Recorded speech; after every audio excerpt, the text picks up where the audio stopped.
내가 슬럼프라고 생각해서 계약이 너무 안 돼. 손님들이 전화가 없어. 다 지금 경기가 안 좋으니까 안 되는 거야. 라고 막 자책하고 계세요. 그게 다 경기 탓이래. 아니죠. 계약을 하고 계신 분들은 무수히 많다.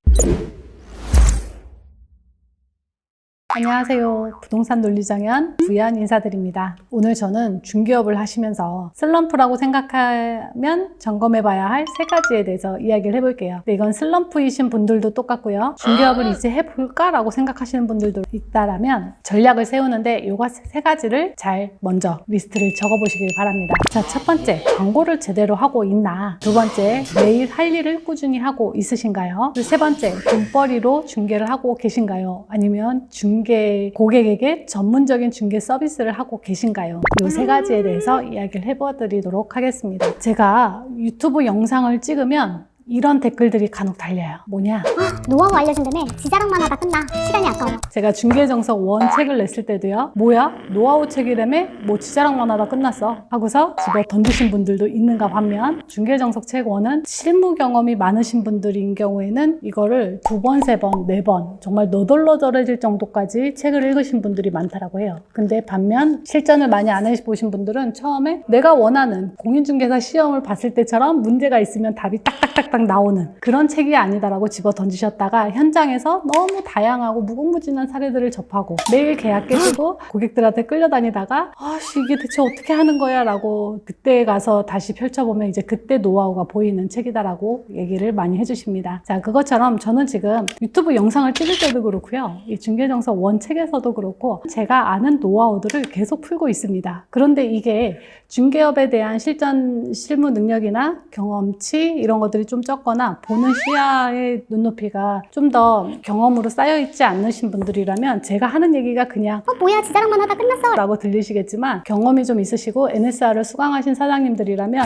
지금 제가 무슨 얘기를 하는구나. 제가 지금 무슨 노하우를 풀고 있구나 라는 걸 캐치가 빠르실 거예요. 조금 더 내가 많이 알아야 많은 게 보인다 라는 시각으로 이야기를 들어주셨으면 좋겠습니다. 광고를 제대로 하고 있나에 대한 이야기를 첫 번째로 해볼게요. 내가 슬럼프라고 생각해서 계약이 너무 안 돼. 손님들이 전화가 없어. 다 지금 경기가 안 좋으니까 안 되는 거야 라고 막 자책하고 계세요. 그게 다 경기 탓이래.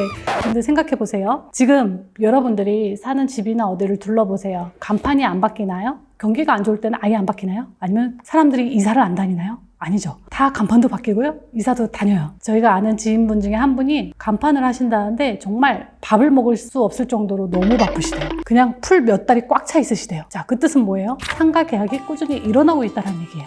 어때요? 본인이 생각하신 것과 현 경기가 정말 다 얼어 있을까요? 아니죠. 계약을 하고 계신 분들은 무수히 많다. 그러면 광고를 제대로 하면 되나요? 그럼 광고를 어떻게 제대로 하는 걸까요? 만약에 내가 처음 오픈하시는 분이라면 네이버나 실질적으로 돈을 쓰는 광고에 조금 더 전략적으로 가셔야 되는 거고요. 근데 내가 2년, 3년, 4년 됐는데도 전화가 없어. 이런 분들이라면 이걸 체크해 보셔야 돼요. 내가 고객을 만났을 때 나에 대한 광고를 제대로 했는가? 초보라면 내가 처음에는 고객들이 내가 여기 있는지를 아는 광고를 했는가? 이 두 가지로 나눠집니다. 저 같은 경우는 10월 달부터 내년 1월 달까지 중개업을 좀 쉬겠다라고 하고 나서는 지금 중개업으로 전화 오는 것들은 지금 다른 부동산으로 넘기든지 아니면 1월 이후로 연락을 달라고 미루고 있어요. 근데 지금 제 네이버 광고를 보면 딱 4개가 올라와 있습니다. 그런데 저번 주부터 전화가 빗발치게 오고 있습니다. 구해주세요?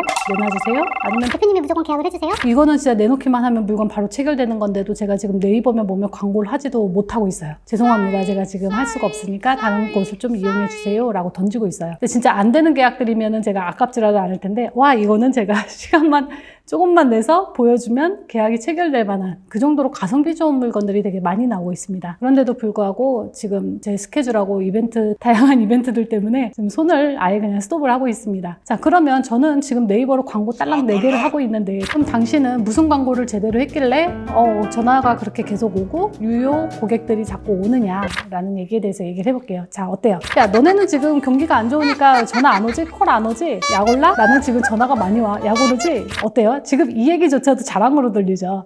다 이런 거예요. 제가 제 사례와 이 경험들에 대해서 사례를 풀어서 그 노하우를 전달하기 때문에 결론은 제 자랑처럼 들리는 거죠.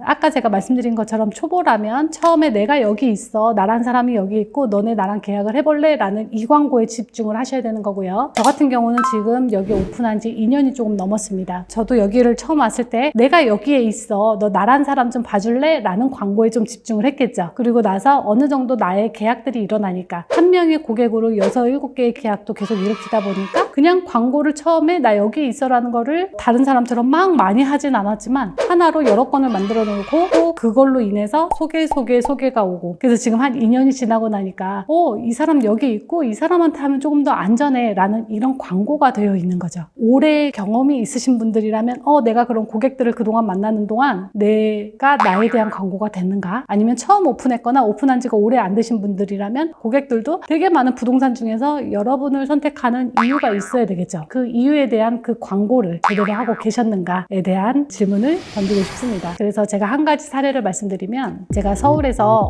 진짜 이 양반 중개 실무 스킬이나 이런 건 되게 떨어지는데요, 고객에게 되게 을로 일하시는 분이었어요. 그런데 항상 꾸준히 평균 이상의 콜이 오고요, 평균 이상의 계약이 일어나는 곳이 있었어요. 거기가 어떤 데였냐면, 여자분 혼자 어머님뻘이죠. 저의 어머님뻘 나이셨고, 그리고 직원 한두 명만 두고 쓰시는 곳이었어요. 근데 이분이 항상 목숨처럼 생각하는 루틴이 있었습니다. 그게 뭐냐? 제가 아까 점검해야 될 3가지 중에 2번째, 매일 할 일을 꾸준히 하고 있나요? 이분이 이 원칙을 정말 철두철미하게 지키고 계셨어요. 경기가 좋다 안 좋다 이 얘기는 이분에게 아무런 주제가 안 됐던 거예요. 이분은 매일 본인이 원하는 목표의 네이버 광고를 꾸준히 올리셨어요. 만약에 내가 네이버 광고를 매일 뭐 200개가 떠있기를 바래 하면은 20일 동안 하루에 10개씩을 꾸준히 올려야겠죠. 매일 꾸준히 본인만의 정량을 정해서 그 루틴을 매일 꾸준히 하시는 거예요. 기본적인 스킬이 있어서 하신 분이기보다는 그냥 광고량과 일정 양으로 그냥 치시는 분이셨기 때문에, 그럼에도 불구하고 항상 그 양을 꾸준히 하셨어요. 그러다 보니까 처음에는 어느 정도 힘드셨겠지만 이게 어느 정도 루틴까지 깔리고 나니까, 제가 그때 한참 뵙고 만났을 때는 와, 저 실력에도 그게 꾸준히 깔리는구나 라고 신기하게 봤던 분이었거든요. 매일 내가 중개업에서 꼭 해야겠다라고 생각한 그 루틴을 꾸준히 하고 있나요? 간혹 이런 분들이 있어요. 지금 경기 안 좋으니까 돈 안 드는 광고를 위해서 그런 광고로 내가 먹고 살겠어. 내가 블로그로 먹고 살 정도가 되시려면요, 이 정도 실력 갖추고 계셔야 돼요. 제가 가끔 필 받을 때가 한 번씩 있거든요. 그때가 언제냐면 이거는 블로그로 띄워야 돼. 그리고 블로그 이거 내가 글 한두 번 쓰면 좀 뜰 것 같아. 가끔 상가나 이런 것들이 있어서 그런 거는 이제 서울에서도 직원들한테 딱 루틴을 알려줘요. 야, 이 규칙으로 쓰면 그래도 상위 랭킹으로 어느 정도 따. 상위 랭킹으로 띄울 수 있을 정도의 최적화도 돼 있으셔야 되는 거고, 아니면 최적화를 처음 만들어도 어느 정도 상단으로 띄울 수 있는 경우들도 있거든요. 그렇게 글을 잘 쓰시던지 이 정도의 레벨이 되셔야 되는데, 업으로 하시는 분들도 이거 띄우는 게 상당히 어렵고 이것만 전문으로 업으로 하시는 분들이 많기 때문에 솔직히 1,700원, 뭐 2,000원, 3,000원을 들여서 네이버 광고 하는 게 시간적이나 효율적으로 훨씬 더 이득입니다. 그래서 이분처럼 매일 꾸준히 내가 정해놓은 루틴을, 뭐 경기가 좋다 안 좋다를 다 떠나서 이런 식으로 나만의 루틴을 매일 꾸준히 하고 있는가에 대해서 체크해 보셨으면 좋겠습니다. 저번에 제가 어떤 분이 뭐 질문을 해오시는 거예요. 그래서 무슨 상황이에요? 하고 여쭤보니까 가만히 얘기를 다 들어보니까 매출이 잘 났을 때는 연락도 안 해. 그리고 이번에도 계약이 매출이 잘 됐으면 또 전화할 일도 없었어. 근데 몇백만 원짜리 계약이 눈앞에서 놓치고 나니까 갑자기 멘탈이 흔들리신 거예요. 요즘에 경기가 너무 안 좋고 힘들어요. 너무 전화도 안 와요 하고서 이제 연락이 온 거예요. 그래서 아니 어떻게 하고 계시길래 전화가 이렇게 안 와요? 저한테 계속 연락이 오는데 라고 제가 물어봤죠. 그 말에도 좀 서운했겠죠? 왜냐면 나는 지금 막 힘들어하고 있는데 또 그 와중에 자기 자랑질이야? 근데 그게 아니죠. 제가 제 자랑같이 보이게 얘기하는 이유는 지금 네가 생각하는 게 전부가 아니야 라는 그 힌트를 주기 위해서 하는 얘기인데, 사람이 상황에 힘들다 보면 이제 그렇게 들릴 수 있는 거죠. 그래서 그분한테 여쭤보니까 광고도 꾸준히 하고 있고 뭐 블로그도 올리고 있고 한대요. 근데 전화가 안 온다는 거야. 그리고 제가 그 지역에 예전에 제 친구가 근처에다가 음식점을 오픈을 했어요. 그래서 제가 야, 거기 오픈했는데 너네도 그 물건 있었어? 하고 물어보니까 우리도 그 물건이 있었대요. 근데 제가 너무 놀란 게 이분이 물건은 70개, 80개를 가지고 있었어요. 그런데 광고비가 아깝다고 10개, 20개도 안 올리고 있었던 거야. 일단은 본인이 오픈해서 뭐 1년도 안 된 상황일 거예요. 그러면 일단 내가 여기 있어. 나란 사람이 있어. 너네 나 좀 봐줘. 그리고 저도 이제 하면서도 내가 좀 전략적으로 벌고 싶을 때는 저도 광고를 많이 쏘거든요. 그게 이유가 나를 모르는 사람들을 좀 더 끌어들이기 위한 그거를 전략적으로 하는데 이 친구는 본인이 생각하는 그 가성비 좋다는 물건만 자, 가성비가 좋다는 건 뭐예요? 모든 사람이 보기에 좋을 걸까요? 그리고 가성비 좋은 물건만 찾을까요? 아니죠. 완전히 편협되게 본인만의 그 생각으로 갇혀서 그 매물들, 그 7, 80개나 있는 매물들을 그냥 딱 가둬버린 거예요. 그래 놓고 매물장에는 제 친구가 계약했던 그 물건이 있었는데 정작 이 친구는 다른 데서 계약을 한 거죠. 왜냐면 본인 눈높이에 맞는 물건이 다른 데에서 광고를 하고 있었으니까 그냥 거기랑 계약이 된 거죠. 근데 이 친구는 매물장에 있었어. 자기 거에. 근데 다른 내가 가성비 좋은 거 올려놓은 거 그걸로 보고 온 사람을 이 사람이 원하는 거에 내가 맞춰서 해야지. 이거 될까요? 7, 80개 물건을 그 사람이 다 외우고 막 이거 깨뚫고 막 이 사람이 오면 이거 막 휘둘러서 내가 감아서 해야지 이게 나오지가 않는 거죠. 본인만의 기준으로 너무 제한하고 있는 거 아닌가라는 체크가 필요합니다. 그래서 매일 할 일을 꾸준히 하고 있나요? 광고를 제대로 하고 있나요? 이 포인트를 체크하시고 세 번째, 돈벌이로 중개를 하고 있는가? 아니면 고객에게 중개 서비스를 하고 있는가? 이거는 어떻게 보면 정말 광고를 안 하고도 고객들이 계속 엮일 수 있는 최고의 노하우예요. 그래서 제가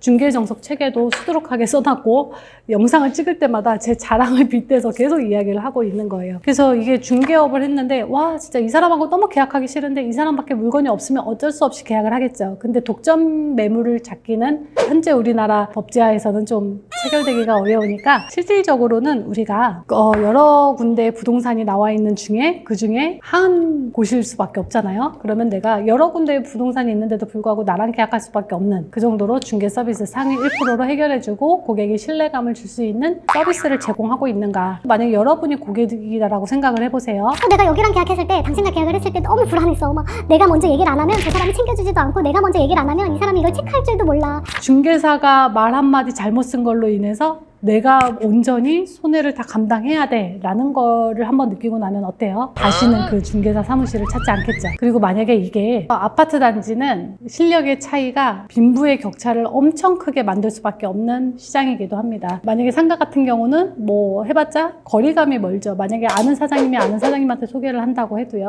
이미 들어가서 정착해 있는 사장님들이 아니다라면 새로운 고객들이 계속 유입이 돼요. 근데 아파트 단지 같은 경우는 어때요? 내가 한 가지의 단지만을 딱 보고 가서 그 자리에서 내가 을로 일하는 게 너무 만연해 있고 정말 중개 자체의 서비스를 하는 게 아니고 정말 내가 돈벌이를 위해서 정말 돈의 혈안이 돼 있는 상태에서 중개업을 시작하면 이 고객이 그냥 돈으로 보이고 고객은 또 불안한 계약을 하고 나면 그 다음에 소문이 쫙 퍼지게 되겠죠. 그래서 내가 돈벌이로 중개를 하고 있는가 아니면 전문적으로 중개 서비스를 고객이 먼저 얘기를 하질 않아도 고객이 계약서 하나만으로 나중에 계약이 끝나고 나서 더 안전해질 수 있을 정도의 특약으로 안전한 계약을 할 수 있느냐. 그래서 이런 세 가지 광고, 매일 꾸준히 하는 일, 그리고 돈벌이가 아닌 중개 서비스로 하고 있는가 이 세 가지를 점검을 해보시면 내가 지금 잘 될 수밖에 없는 상황인가 아니면 위험한 상황인가가 빨리 판단이 되실 겁니다. 그래서 내가 만약에 중개 현장에서 매출도 잘 안 나, 그리고 내가 저기랑 좀 전략이 차별화가 없는 것 같아, 그리고 계약이 원래 잘 났는데 요즘에 계약이 너무 안 나, 손님들도 없고 전화가 또 끊겼어 하신다라면 정말 이 책이 도서관에도 무료로 보실 수 있게 비치되어 있는 곳이 많거든요. 그러니까 이 책 한 번 더 보시고 쟤 또 왜 제 지자랑책이야? 라고 생각이 들어도 그 안에 노하우를 녹여놓은 거기 때문에 한 번 더 읽어봐 주셨으면 좋겠습니다. 네, 그럼 오늘 영상 여기까지 하고 전 또 다음에 찾아뵙겠습니다. 좋은 하루 되세요.